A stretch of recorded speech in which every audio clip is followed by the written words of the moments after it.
Donc on avait mis des barbelés, des fils de fer barbelés.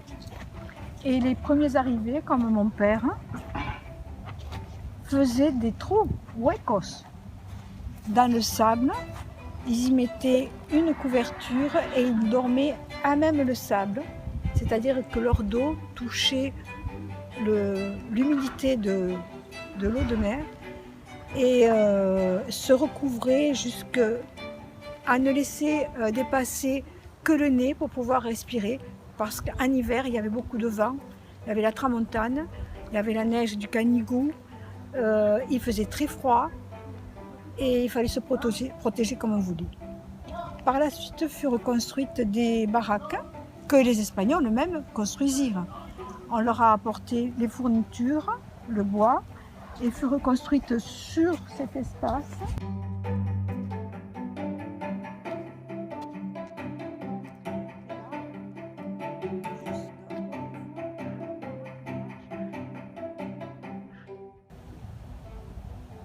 Sur cet espace passèrent plus de 120 000 personnes, républicains espagnols et autres indésirables par la suite.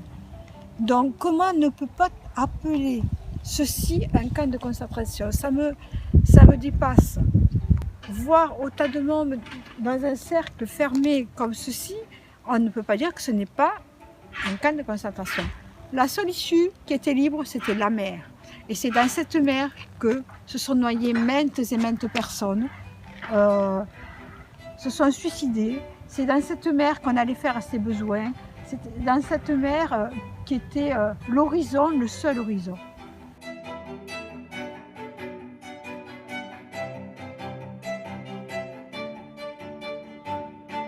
La importancia de conmemorar esta época de historia de España es evidente porque lo que está pasando hoy en nuestros países mediterráneos es la repetición de lo que pasó con España de 1939, donde millares de españoles tuvieron que huir de Franco para buscar la libertad aquí a Francia.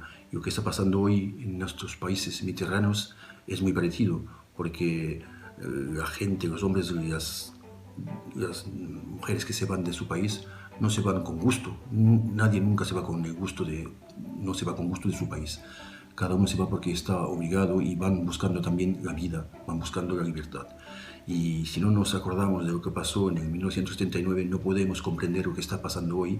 Y si no nos damos cuenta que lo que pasó fue un dolor muy grande para muchísima gente, y no tomamos enseños de lo que pasó, pues repetiremos las mismas barbaridades.